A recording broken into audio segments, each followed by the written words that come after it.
स्वागत है दोस्तों मनबावरा में। आज की कहानी कितनी मोहब्बत है, संजना किरोड़ीवाल की लिखी हुई है। तो चलिए आपके साथ साझा करती हूँ ये कहानी कितनी मोहब्बत है, भाग 1। भोपाल के मालवीय नगर में घर के बाहर भीड़ लगी हुई थी। सावित्री देवी का आज सुबह सुबह ही निधन हो चुका था। परिवार के नाम पर उनकी एकमात्र बेटी मीरा राजपूत थी। सावित्री पिछले कई सालों से गंभीर बीमारी से जूझ रही थी और आज उन्होंने अपनी आखिरी सांसें लेते हुए दुनिया को अलविदा कह दिया। मीरा की उम्र 21 वर्ष थी। वह कॉलेज के अंतिम वर्ष में थी। सावित्री का निर्जीव शरीर उसकी आंखों के सामने सफेद चादर से ढका हुआ पड़ा था। मीरा की आंखों से आंसू बहते जा रहे थे। पास बैठी औरतें उसे सांत्वना दे रही थीं, लेकिन मां को खो देने का दुख सिर्फ मीरा ही जान सकती थी। अपना कहने के लिए एक वो ही तो थी इस दुनिया में। सावित्री ने मीरा को उसकी पढ़ाई के लिए इंदौर भेज दिया था, जिसकी खास वजह सिर्फ सावित्री ही जानती थी। इंदौर में मीरा नेशनल कॉलेज में पढ़ती थी और उसी कॉलेज के एक हॉस्टल में रहती थी। मीरा बहुत ही कम बोलने वाली लड़की है। वह अपना अधिकतर समय किताबों में बिताया करती थी। कॉलेज में उसकी एकमात्र दोस्त थी निधि व्यास, जो कि इंदौर में रहती थी अपने परिवार के साथ। निधि और मीरा दोनों बहुत अच्छे दोस्त थे। कॉलेज के 2 साल दोनों ने एक साथ साथ पूरे किए, लेकिन निधि मीरा को अब बहुत कम जान पाई थी। वजह थी मीरा का अंतर्मुखी होना, या शायद हालातों से उम्र से पहले परिपक्व बना दिया था। मीरा इस बार बिना निधि को बताए भोपाल आ गई थी। सावित्री के अंतिम संस्कार की तैयारी हो चुकी थी। जब उनके पार्थिव शरीर को ले जाया जाने लगा तो मीरा जोर जोर से रो पड़ी। औरतों ने उसे संभाला, लेकिन कोई उसे रोक नहीं पाया। वह दौड़कर बाहर आई और कहने लगी, हम भी साथ जाएंगे। बिटिया, औरत शमशान में नहीं जाती, वहां खड़े एक बुजुर्ग ने कहा। हमें कुछ नहीं सुनना, हम भी साथ जाएंगे, मीरा ने कहा। चलने दीजिए काका, मुखाग्नि के लिए किसी अपने का होना भी जरूरी है। और आजकल क्या लड़का क्या लड़की, चलने दीजिए, पास खड़े विश्वनाथ ने बुजुर्ग आदमी से कहा। सभी वहां से सावित्री का पार्थिव शरीर लेकर निकले। आंखों में आंसू भरे, हाथ पे अग्नि का पात्र पकड़े मीरा चले जा रही थी। उसके बेजान पैरों में जैसे हिम्मत ही नहीं थी। माँ के साथ उसने बहुत कम वक्त गुजारा था। न जाने वो कौन सी वजह थी जिससे माँ ने उसे हमेशा खुद से दूर रखा। सोचते हुए और बीती बातों को याद करते हुए शमशान आ चुका था। सावित्री का अंतिम संस्कार किया गया। इकलौती वारिस होने के कारण उसी ने मुखाग्नि भी दी। उन पलों में मीरा को संभालना बहुत मुश्किल हो गया था।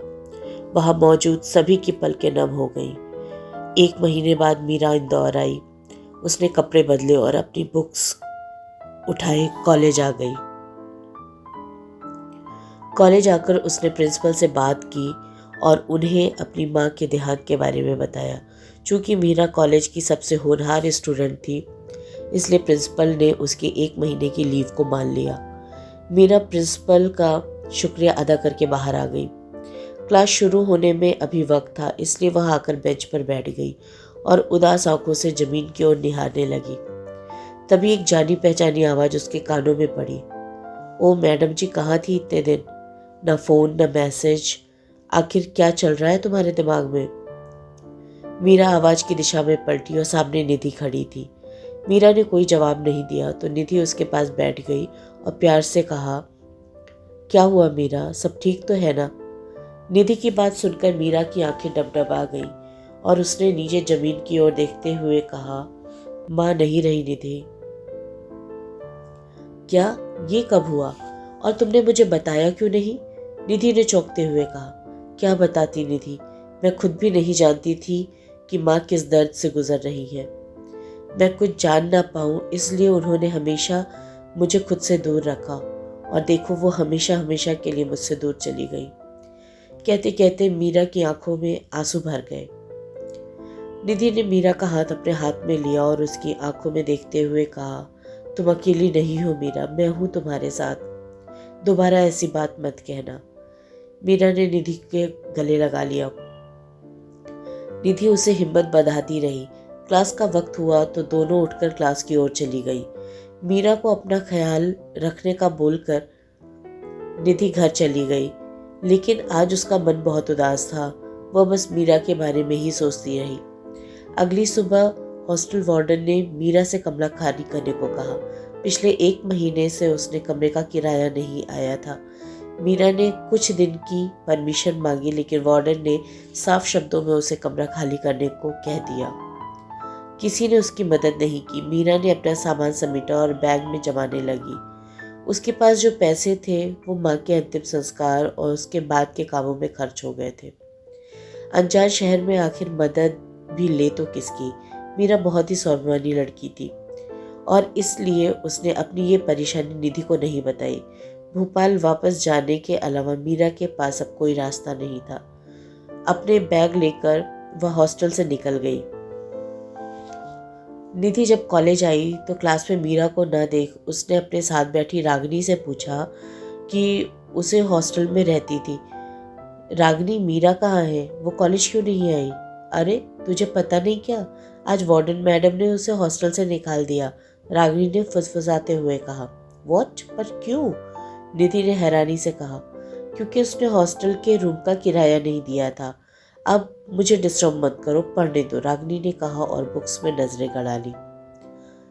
निधि ने सुना तो सोचने लगी, इतना सब हो गया पर मीरा ने मुझे बताया तक नहीं। ये लड़की भी ना, इसे समझना सच में बहुत मुश्किल है। पता नहीं इस वक्त वो कहाँ होगी। मुझे जाना होगा। निधि ने अपने बैग और बुक्स उठाए और क्लास के बाहर निकल गई। कॉलेज से सीधा हॉस्टल आई और मीरा की रूममेट से मिली। रूममेट ने बताया मीरा वापस अपने घर जाने की बात कह रही थी। निधि वहां से निकली और तुरंत रेलवे स्टेशन आई। ट्रेन जा चुकी थी। निधि हताश हो गई। उसने उदास नज़रों से ट्रेन को जाते हुए देखा और जैसे ही वापस जाने को मुड़ी उसकी नज़र बेंच पर बैठी मीरा पर गई। निधि खुशी से दौड़कर उसके पास आई, लेकिन अगले ही पल उसकी खुशी गुस्से में बदल गई और उसने कहा, समझती क्या हो अपने आप को? और ये इस तरह मुंह छुपाकर कहाँ जा रही हो? मुंह छुपाकर नहीं जा रहे हैं, बताकर आए थे रागिनी को, मीरा ने धीमे स्वर में कहा। और तुम्हें लगता है मैं तुम्हें ऐसे जाने दूंगी? निधि ने गुस्से में कहा। पर अब यहाँ करेंगे भी क्या? वार्डन ने भी हॉस्टल से निकाल दिया, मीरा ने कहा। वार्डन की तो मैं? तुम ये बताओ, तुमने मुझे क्यों नहीं बताया? निधि के इस सवाल पर मीरा खामोश हो गई। निधि उसके बगल में बैठी और कहने लगी, मीरा तुम सिर्फ कहने के लिए मेरी दोस्त नहीं हो। कॉलेज में बहुत सी लड़कियां हैं, लेकिन मैंने तुम्हें अपना दोस्त चुना। जानती हो क्यों? क्योंकि तुम बहुत अच्छी हो और समझदार भी हो। तुम बहुत स्ट्रांग लड़की हो मीरा। फिर ऐसे कैसे जा सकती हो? आंटी का सपना कैसे भूल सकती हो? तुम्हें पढ़ना है, एक बड़े अधिकारी बनना है, ये कैसे भूल गई तुम? निधि, हम कुछ नहीं भूले हैं, सब याद है हमें। पर इस शहर से हमने एक बात सीखी है कि अगर जीना है तो पैसे जरूरी है और वो हमारे पास नहीं है। निधि, घर जाएंगे, वहां रहने के लिए कम से कम अपना घर तो है, मीरा ने उदास होकर कहा। हो गई तुम्हारी आदर्श वाली बातें, तो चले, निधि ने उठते हुए कहा। कहाँ? मीरा ने कहा। कोई सवाल नहीं, उठो और चलो, कहकर निधि ने एक बैग खुद उठाया और दूसरा मीरा को थमा दिया। दोनों बाहर आई। निधि पार्किंग से अपनी स्कूटी निकाल लाई और मीरा को साथ लेकर चल पड़ी। निधि के पीछे बैठी मीरा के मन में सैकड़ों सवाल उथल पुथल मचाए हुए थे।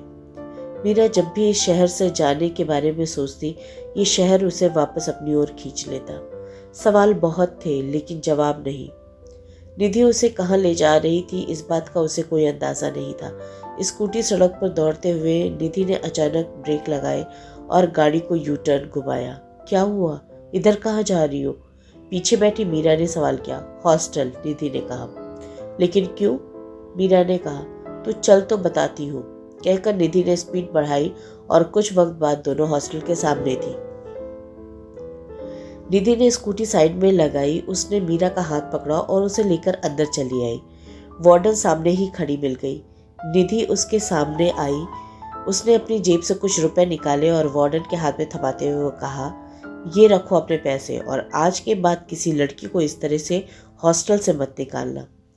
वक्त पर किराया देंगे तो कोई क्यों निकालेगा, पर ये लड़कियां घर वालों के पैसे तो ऐश में उड़ा देती हैं और फिर किराए के नाम पर रोने बैठ जाती हैं। वार्डन ने मुंह बनाकर रुपए गिनते हुए कहा। चुड़ैल, तेरी हिम्मत कैसे हुई मेरी दोस्त के लिए ऐसा बोलने की? मैं तेरा मुंह नोच लूंगी, निधि ने वार्डन से उलझते हुए कहा। लेकिन ऐन वक्त में मीरा ने उसे रोक लिया और कहा, निधि ये क्या कर रही हो, छोड़ो उन्हें। मैं मुंह तोड़ दूंगी इसका। इस हॉस्टल की लड़कियां चाहे जो करती हो, तुम ऐसी नहीं हो, निधि ने गुस्से से मीरा से कहा। तुम प्लीज यहाँ से चलो, प्लीज, मीरा ने निधि को लगभग खींचते हुए कहा। निधि वहां से चली गई और मीरा वार्डन के पास आई और बहुत ही धीमे स्वर में कहा, निधि ने जो किया उसके लिए हम माफी मांगते हैं मैम। एक बात और, हर लड़की यहाँ ऐश करने नहीं आती। कहकर वहां से मीरा चली गई। बाहर आई तो देखा निधि गुस्से में थी। मीरा जैसे ही उसके पास आई, निधि ने कहा, क्या सच में तुम राजपूत खानदान से हो? मतलब उसने तुम्हें इतना सब कहा और तुम सुन के चली आई? गलती हमारी ही है। अगर वक्त पर किराया दिया होता तो वो ऐसा नहीं होता। मीरा ने शांत लहजे में कहा। ओ आदर्श की देवी, बस करो तुम। ऐसी ही रही ना तो कोई भी बेचकर निकल जाएगा तुमको, निधि ने मीरा के सामने हाथ जोड़ते हुए कहा। निधि ऐसा नहीं है, पिछले 3 सालों से हम यहाँ हैं। हम नहीं चाहते हमारी वजह से हमारी माँ को शर्मिंदा होना पड़े।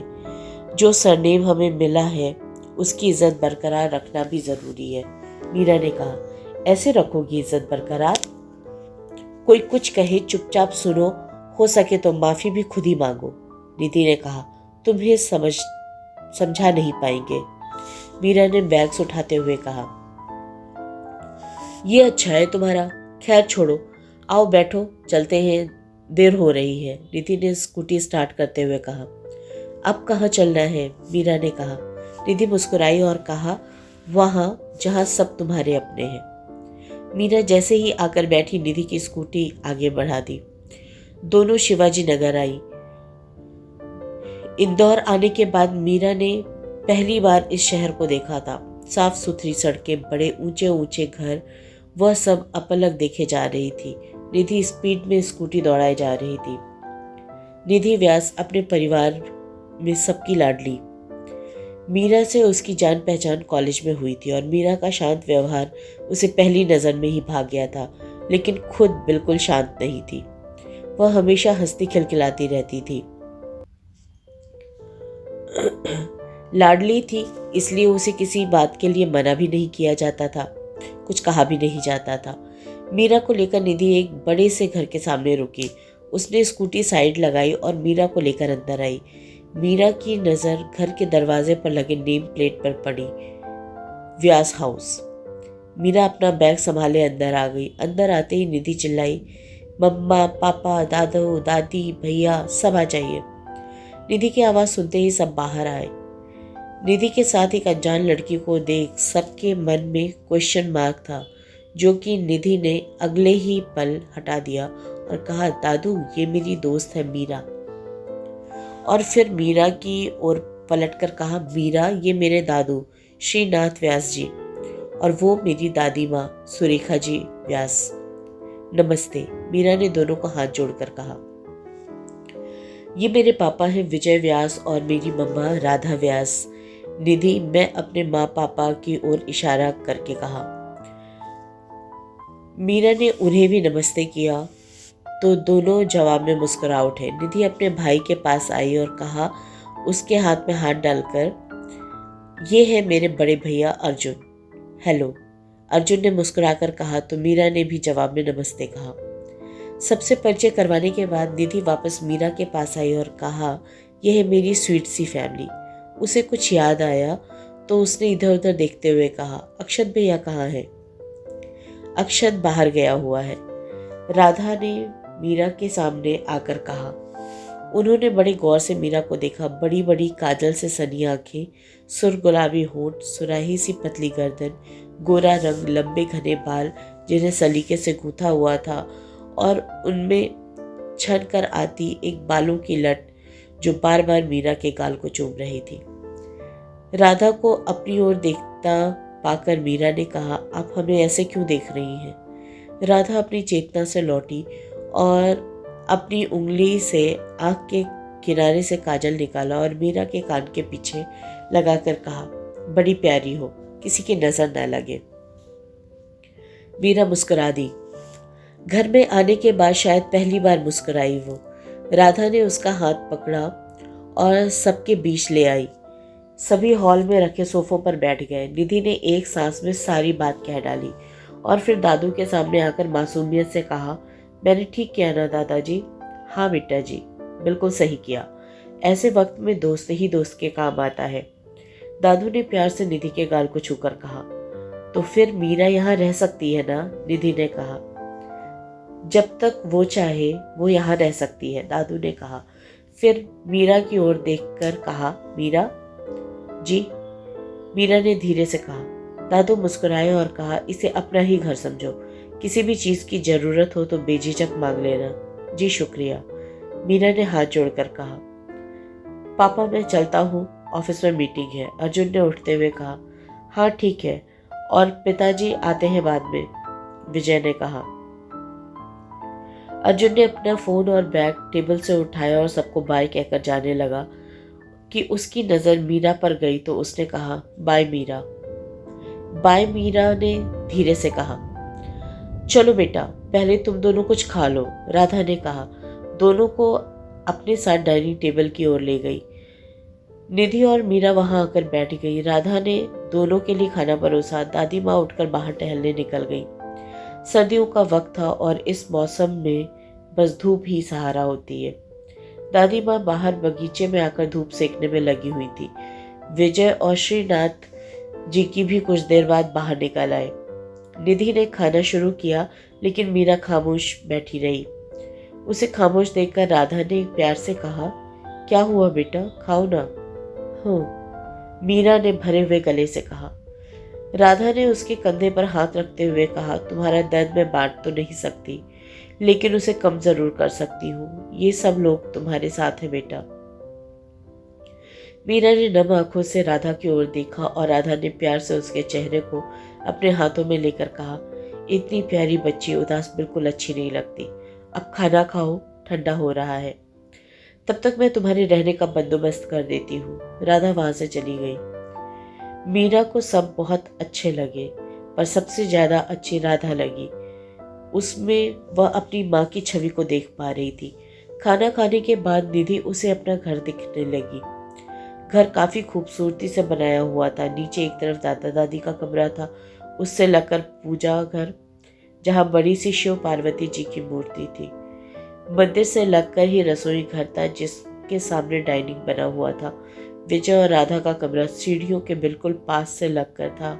एक ऑफिस था जहाँ पर बैठकर काम की बातें की जाती थी। घर के पीछे की तरफ बगीचा था, जिसमें हरी घास फैली हुई थी और एक कतार में गमलों में पौधे लगे हुए थे।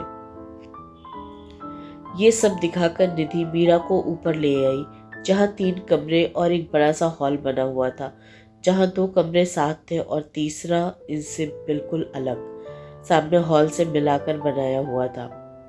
इनमें से एक कमरा अर्जुन का था और एक निधि का था। सामने जो कमरा था उसके बारे में निधि ने मीरा को कुछ कहा नहीं।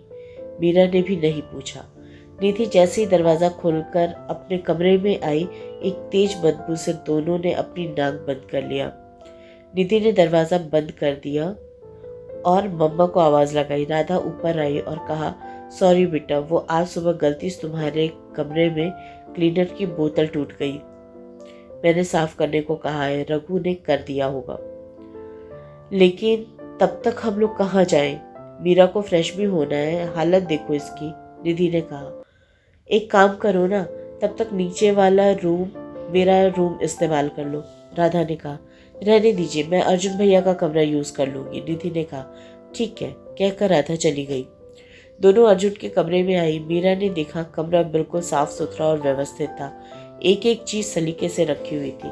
मीरा बड़े गौर से ये सब देख रही थी तो निधि ने कहा, भैया हमेशा अपने कमरे को टिप टॉप रखते हैं, अपने जैसे।